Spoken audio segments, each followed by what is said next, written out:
আসসালামু আলাইকুম, welcome back to my channel. আপনারা সবাই কেমন আছেন? আমরা তো আলহামদুলিল্লাহ আপনাদের দোয়া আল্লাহর অশেষ মেহেরবানিতে সবাইকে নিয়ে ভালো আছি। তো আজকে জুম্মা মোবারক জানিয়ে সবাইকে ভিডিওটি আরম্ভ করলাম। আজকে সকালে আমি হাতে মাখিয়ে খিচুড়ি রান্না করব। তো এখানে ডাল চাল সবগুলো নিয়ে নিলাম। এখানে নিয়ে নিলাম মুগ ডাল, মশারির ডাল আর বুটের ডাল, সাথে আতপ চাউল দিয়ে দিলাম। ঘরের চাউলগুলো সেগুলো দিয়ে আজকে রান্না করব। এগুলো আমাদের জমিনের চাউল। তো এখন সকাল 8:30 বাজে। তো আমি খিচুড়ির জন্য যা যা নিলাম সব কিছু এখন রান্না বসিয়ে দিব। তো এখানে হচ্ছে প্রথমে আমি প্রেসার কুকারে চাউল ডাউলগুলো নিয়ে এখানে সব গুঁড়ো মশলাগুলো দিয়ে দিলাম। হলুদ গুঁড়ো, মরিচের গুঁড়ো, ধনিয়ার গুঁড়ো, জিরার গুঁড়ো, আদা রসুন পেস্ট, পেঁয়াজ, তেল সব কিছু দিয়ে ভালো করে হাত দিয়ে এখন মেখে নিলাম। আর এখানে আমি কালকের আমাদের কিছু মুরগির আলু ছিল, সেগুলিও দিয়ে দিলাম, কারণ এখানে আর আলু অ্যাড করব না, সেগুলি দিয়ে রান্না করব। তো এখানে আমি এখন সব কিছু দিয়ে হাত দিয়ে ভালো করে মেখে নেওয়া শেষ করে এখানে এখন পরিমাণ মতো কিছু পানি দিয়ে দিলাম। তারপর প্রেসার কুকারের ঢাকনাটা দিয়ে মুখ বন্ধ করে রান্নাটা চুলায় বসিয়ে দিব।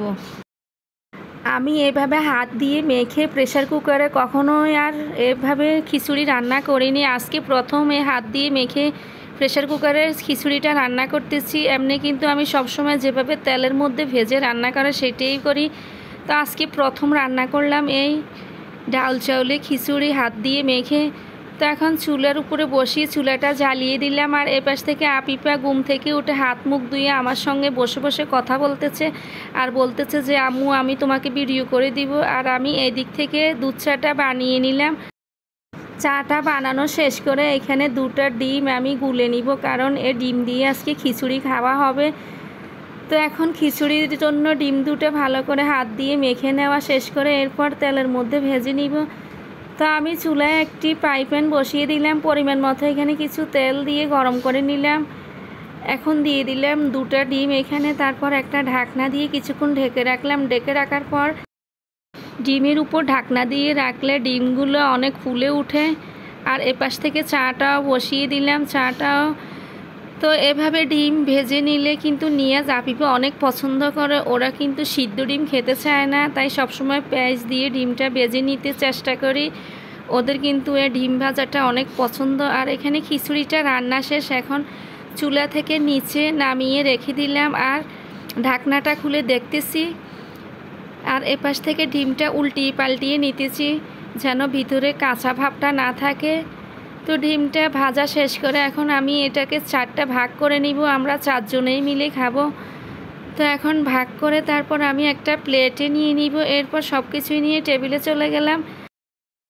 তো আফিফার বাবা কিন্তু আমরা যখন খিচুড়ি খেয়েছিলাম তখন ছিল না। ও হচ্ছে সকালে ঘুম থেকে উঠে হাত মুখ ধুয়ে ফ্রেশ হয়ে এরপর বাজারে চলে গেল রেডি হয়ে। তো আমরা 3 জনে মিলে এখন খিচুড়ি খাবো। তো আমি প্রথমে আফিফার প্লেটে বেড়ে দিলাম। আফিফা প্লেট নিয়ে বসে আছে যে আমাকে আগে দাও, আমি খিচুড়িটা টেস্ট করে দেখি। তো হচ্ছে খিচুড়ি এখন নিয়ে টেবিলে চলে যাবে।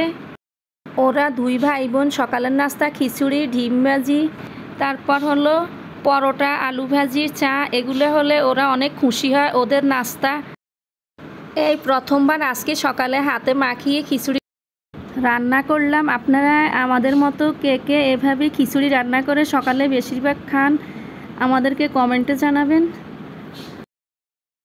আজকের খিচুড়িটা রান্না করার পর নিয়াজ আপিপার থেকেও আমার থেকে অনেক ভালোই লাগলো, খেতে দারুণ লাগলো। তো নিয়াজ বলতেছে যে আম্মু আজকের খিচুড়িটা অনেক টেস্ট, অনেক ইয়ামি লাগে।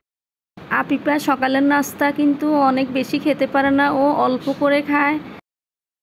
তো আমরা সকালের নাস্তাটা খাওয়া দাওয়া শেষ করে উঠে দেখে আফিফার বাবা বাজার থেকে চলে আসলো খালি হাতে। আমি বললাম যে কেন খালি হাতে আসলে আজকে? বলল যে আজকে কোনো মাছ আনতে পারিনি, কারণ মাছ বাজারে তেমন উঠেনি, দামও কিন্তু অনেক বেশি। তারপর আমি বলছি আচ্ছা ঠিক আছে, আজকে না থাকলে সমস্যা নাই। তো আমরা এখন মা ছেলে দুজনে চা খেতেছি।